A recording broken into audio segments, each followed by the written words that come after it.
Hi dears, welcome back to our channel. ഞാനിന്ന് വന്നിട്ടുള്ളത് കുട്ടികൾക്ക് കഴിക്കാൻ ഒത്തിരി ഇഷ്ടമായിട്ടുള്ള ഒരു റെസിപ്പി ആയിട്ടാണ്. ഇത് പുറമെ നല്ല ക്രിസ്പിയും ഉള്ളിൽ നല്ല സോഫ്റ്റ് ആയിട്ടുള്ള ഒരു റെസിപ്പിയും കൂടെയാണ്. അപ്പോൾ എല്ലാവരും ഒന്ന് ട്രൈ ചെയ്ത് നോക്കുക. കുട്ടികൾക്കൊക്കെ ഉണ്ടാക്കി കൊടുക്കുകയാണെങ്കിൽ അവർക്ക് ഒത്തിരി ഇഷ്ടമാവും. അപ്പോൾ ട്രൈ ചെയ്ത് നോക്കിയിട്ട് നിങ്ങളുടെ ഫീഡ്ബാക്ക് എന്നെ അറിയിക്കുക. അതുപോലെ നിങ്ങൾക്ക് ഈ ഒരു വീഡിയോ ഇഷ്ടമാവുകയെന്നുണ്ടെങ്കിൽ ലൈക്ക് ചെയ്യാനും കമൻറ്റ് ചെയ്യാനും നിങ്ങളുടെ ഫ്രണ്ട്സുമായിട്ടും ഷെയർ ചെയ്യാനും മറക്കരുത്. ഇഷ്ടമായില്ല എന്നുണ്ടെങ്കിൽ ഡിസ്ലൈക്കും ചെയ്യാം കേട്ടോ. പിന്നെ നിങ്ങൾ ഇതുവരെ എൻ്റെ ചാനൽ സബ്സ്ക്രൈബ് ചെയ്യാതെയാണ് ഈ ഒരു വീഡിയോസ് കാണുന്നതെങ്കിൽ ഈ വീഡിയോയുടെ തൊട്ട് താഴെ കാണുന്ന ഒരു സബ്സ്ക്രൈബ് ബട്ടണും അതിന് തൊട്ടടുത്തുള്ള ബെല്ലൈക്കണിൽ ഓൾ എന്നുള്ള ഓപ്ഷനും കൂടെ ഒന്ന് സെലക്ട് ചെയ്യുക. എന്നാൽ മാത്രമേ ഞാൻ ഇതുപോലുള്ള വീഡിയോസൊക്കെ അപ്ലോഡ് ചെയ്യുമ്പോൾ നിങ്ങൾക്ക് അതിൻ്റെ നോട്ടിഫിക്കേഷൻ ലഭിക്കുകയുള്ളൂ. അപ്പോൾ എങ്ങനെയാണ് നമുക്കിത് തയ്യാറാക്കി എടുക്കുന്നതെന്നുള്ളത് നോക്കാം. അപ്പോൾ നമുക്കിത് തയ്യാറാക്കി എടുക്കാൻ വേണ്ടിയിട്ട് ഞാനിവിടെ ഒരു കപ്പ് അവലാണ് കേട്ടോ എടുത്തിട്ടുള്ളത്. നമുക്ക് ഈ അവലൊന്ന് ഫസ്റ്റ് പൊടിച്ചെടുക്കണം. അപ്പോൾ ഞാനിത് മിക്സിയുടെ ജാറിലേക്ക് ഇട്ട് കൊടുക്കുകയാണ്. ഇനി നമ്മളിത് എന്ത് ചെയ്യുക, ഫസ്റ്റ് ഇതൊന്ന് പൊടിച്ചെടുത്തിട്ട് വരാം.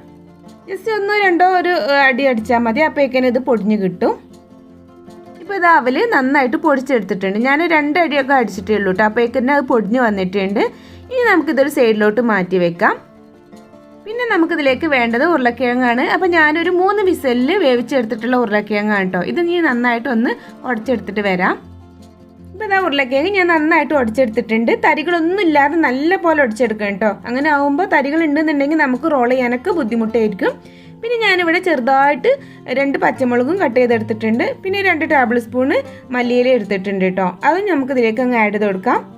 അപ്പോൾ ചെറുതായിട്ട് കട്ട് ചെയ്തെടുക്കുക കേട്ടോ. പച്ചമുളകൊക്കെ അരിയുമ്പോൾ എന്താ വെച്ചാൽ നമുക്ക് റോൾ ചെയ്യുമ്പോൾ ചിലപ്പം കട്ടായിക്ക് പോരാൻ ചാൻസ് ഉണ്ട്, വലുതായി പോയാൽ. ഇനി ഇതിലേക്ക് ആവശ്യമായിട്ടുള്ള ഉപ്പും കൂടി അങ്ങ് ആഡ് ചെയ്ത് കൊടുക്കാം. പിന്നെ നമ്മൾ നേരത്തെ പൊടിച്ച് വെച്ചിട്ടുണ്ടായിരുന്ന അവലുണ്ടല്ലോ, അതും കൂടി അതിലേക്ക് അങ്ങ് കൊട്ടിക്കൊടുക്കാം. അപ്പോൾ കൂടുതലായിട്ട് ഉണ്ടാവില്ല, ആ ഒരു കപ്പ് അതിലേക്ക് കറക്റ്റ് തന്നെയാണ്. അങ്ങനെ കൂടുതലായി തോന്നുന്നുണ്ടെന്നുണ്ടെങ്കിൽ കുറേശ്ശെ ആഡ് ചെയ്തിട്ട് അങ്ങ് കുഴച്ചെടുത്താലും മതി കേട്ടോ. ഇതിലേക്ക് ഇപ്പോൾ ഞാൻ ആഡ് ചെയ്തത് കറക്റ്റായിട്ടാണ് വന്നിട്ടുള്ളത്. വേണ്ടല്ലേ, അപ്പോൾ തന്നെ അത്യാവശ്യം നല്ല ടൈറ്റ് തന്നെ വരിക. അപ്പോൾ നല്ല പോലെ കുഴച്ചെടുക്കുമ്പോൾ തന്നെ അതൊന്ന് ലൂസായിട്ട് വരും. എന്ന് വെച്ചാൽ ഉരുളക്കിഴങ്ങൊക്കെ ഉള്ളതല്ലേ. നന്നായിട്ട് കുഴച്ചെടുക്കുക എല്ലാതും കൂടെ.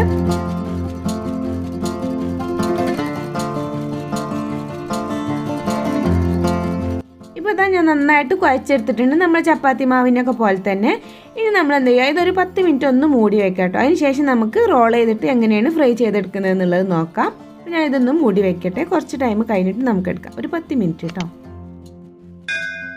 ഇപ്പോൾ ഇതാ ഒരു 10 മിനിറ്റ് ഒക്കെ കഴിഞ്ഞിട്ടുണ്ട്. ഇനി നമുക്കിതൊന്ന് കുഴച്ച് നോക്കാം എങ്ങനെയുണ്ടെന്ന്. അപ്പോൾ കുറച്ച് ടൈറ്റായിട്ട് വന്നിട്ടുണ്ട്, അവലൊക്കെ ഉള്ളതല്ലേ, അപ്പോൾ ഒന്ന് ടൈറ്റായിട്ട് വന്നിട്ടുണ്ട്. അപ്പോൾ നമുക്ക് ഒരു ടേബിൾ സ്പൂണ് വെള്ളം ഒന്ന് ആഡ് ചെയ്ത് കൊടുക്കട്ടോ. അതിലേക്ക് ഞാനൊരു ടേബിൾ സ്പൂണ് വെള്ളം ആഡ് ചെയ്ത് കൊടുക്കുന്നുണ്ട്. എന്നിട്ട് നന്നായിട്ട് ഒന്നും കൂടി അങ്ങ് കുഴച്ചെടുക്കുക.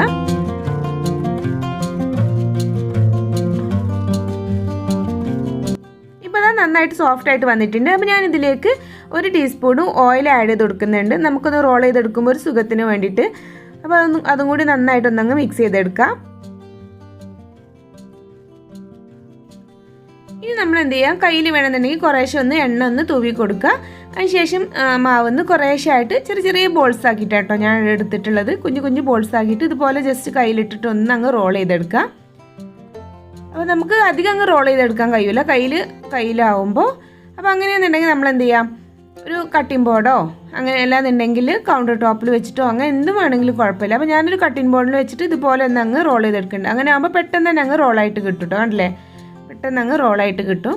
ഇതുപോലെ അങ്ങ് ചെയ്തെടുത്താൽ മതി. ഇനി കുറച്ച് അധികം എടുത്തിട്ട് ഇതേപോലെ നല്ല പോലെ അങ്ങ് റോൾ ചെയ്തെടുത്തതിന് ശേഷം കട്ട് ചെയ്തെടുത്താലും മതി. അതൊക്കെ നമ്മൾ ഇഷ്ടം പോലെ ചെയ്തെടുക്കുക. അപ്പോൾ ഞാൻ ഇതുപോലെ അങ്ങ് ചെയ്തെടുക്കുക കേട്ടോ ചെയ്തിട്ടുള്ളത്. അപ്പോൾ നമുക്ക് ഈ ഒരു വലുപ്പത്തിൽ എല്ലാതും ഇതുപോലെ തന്നെ അങ്ങ് റോൾ ചെയ്തെടുക്കാം. ഇപ്പോൾ അതായത് മൊത്തം ഞാൻ ഇതുപോലെ അങ്ങ് റോൾ ചെയ്തെടുത്തിട്ടുണ്ട്. എല്ലാം ഒരു വലുപ്പത്തിൽ തന്നെ കട്ട് ചെയ്തെടുക്കുക കേട്ടോ, ഭംഗി ഉണ്ടാവുക. ഇനി നമുക്കിത് എങ്ങനെയാണ് ഫ്രൈ ചെയ്തെടുക്കുന്നത് എന്നുള്ളത് നോക്കാം. ഞാനിവിടെ എണ്ണ ചൂടാവാനായിട്ട് വെച്ചിട്ടുണ്ട്. അപ്പോൾ ഞാനിവിടെ സൺഫ്ലവർ ഓയിലാണ് കേട്ടോ എടുത്തിട്ടുള്ളത്. നന്നായിട്ട് ചൂടായിട്ട് വന്നിട്ടുണ്ട്. ഇനി നമുക്കിതിലേക്ക് ഓരോന്ന് അങ്ങ് ഇട്ട് കൊടുത്തിട്ട് അങ്ങ് ഫ്രൈ ചെയ്തെടുക്കാം. ഇതുപോലെ അങ്ങ് ഇട്ട് കൊടുത്താൽ മതി.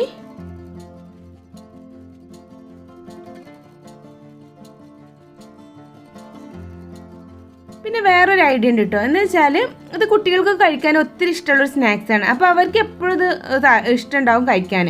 അപ്പോൾ നമുക്ക് എപ്പോഴും ഇങ്ങനെ ഉണ്ടാക്കാൻ കുറച്ചൊരു ബുദ്ധിമുട്ടല്ലേ. അങ്ങനെ ആകുമ്പോൾ നമ്മൾ എന്ത് ചെയ്യാം, കുറച്ച് അധികം അങ്ങ് ഉണ്ടാക്കിയിട്ട് ഇതുപോലെ ജസ്റ്റ് ഒന്നങ്ങ് ഫ്രൈ ചെയ്യാം. കളർ മാറണ്ട, ജസ്റ്റ് ഒന്നങ്ങ് ഫ്രൈ ചെയ്തിട്ട് നമ്മൾ ഒരു കണ്ടെയ്നറിൽ എന്തെങ്കിലും കോരി വെച്ചിട്ട് ഫ്രിഡ്ജിൽ വെക്കുക. എന്നിട്ട് ഫ്രിഡ്ജിൽ വെക്കുമ്പോൾ അവർക്ക് എപ്പോഴാണ് ആവശ്യം തോന്നുന്നത് ആ ടൈമിൽ എടുത്തിട്ട് അങ്ങ് ഫ്രൈ ചെയ്തിട്ട് കോരിയാൽ മതി കേട്ടോ. ഇതുപോലെ ജസ്റ്റ് ഒന്ന് അങ്ങ് ഫ്രൈ ചെയ്താൽ മതി, അധികം ഫ്രൈ ആവേണ്ട. ഇപ്പോൾ ഇതാ കളറൊക്കെ നല്ല പോലെ അങ്ങ് ചേഞ്ച് ആയിട്ട് വന്നിട്ടുണ്ട്. ഇനി ഈ ഒരു ഇതിൽ തന്നെ അങ്ങ് കോരി എടുക്കുക കേട്ടോ. ഞാൻ അധികം അങ്ങ് കളർ ചേഞ്ച് ആവാൻ നിൽക്കണ്ട. ഈ ഒരു കളറിലാണ് എപ്പോഴും ഭംഗി ഉണ്ടാവുക. അപ്പോൾ കണ്ടില്ലേ നമ്മുടെ സ്നാക്സ് റെഡി ആയിട്ടുണ്ട്. ഇനി ഇതുപോലെ തന്നെ ബാക്കിയുള്ളതൊക്കെ അങ്ങ് ഫ്രൈ ചെയ്തെടുക്കുക കേട്ടോ. അപ്പോൾ എല്ലാവരും ഇതുപോലെ ഒന്ന് ട്രൈ ചെയ്ത് നോക്കുക. കുട്ടികൾക്കൊക്കെ നല്ല ഇഷ്ടമാവും ഇത് ഫ്രൈ ചെയ്ത് കൊടുക്കുകയാണെന്നുണ്ടെങ്കിൽ. ഇപ്പോൾ ഇതാ ഞാൻ മൊത്തമായിട്ട് അങ്ങ് ഫ്രൈ ചെയ്തെടുത്തിട്ടുണ്ട്. ഞാൻ വളരെ കുറച്ച് ക്വാണ്ടിറ്റി മാത്രമേ ഉണ്ടാക്കിയിട്ടുള്ളൂ കേട്ടോ. അപ്പോൾ അധികം വേണമെന്നുണ്ടെങ്കിൽ ഒക്കെ അളവ് കൂട്ടിയെടുത്താൽ മതി. അല്ലേ, നല്ല ക്രിസ്പിയാണ് പുറത്ത്, ഉള്ളിൽ നല്ല സോഫ്റ്റുമാണ്. അപ്പോൾ കഴിക്കാൻ നല്ല ടേസ്റ്റുമാണ്. അപ്പോൾ എല്ലാവരും ഒന്ന് ട്രൈ ചെയ്ത് നോക്കിയിട്ട് നിങ്ങളുടെ ഫീഡ്ബാക്ക് തന്നെ അറിയിക്കുക. അപ്പോൾ ഇനിയും ഇതുപോലുള്ള ന്യൂ വെറൈറ്റി റെസിപ്പീസുമായി വരുന്നവരേക്കും ബായ്, അസ്സലാമു അലൈക്കും.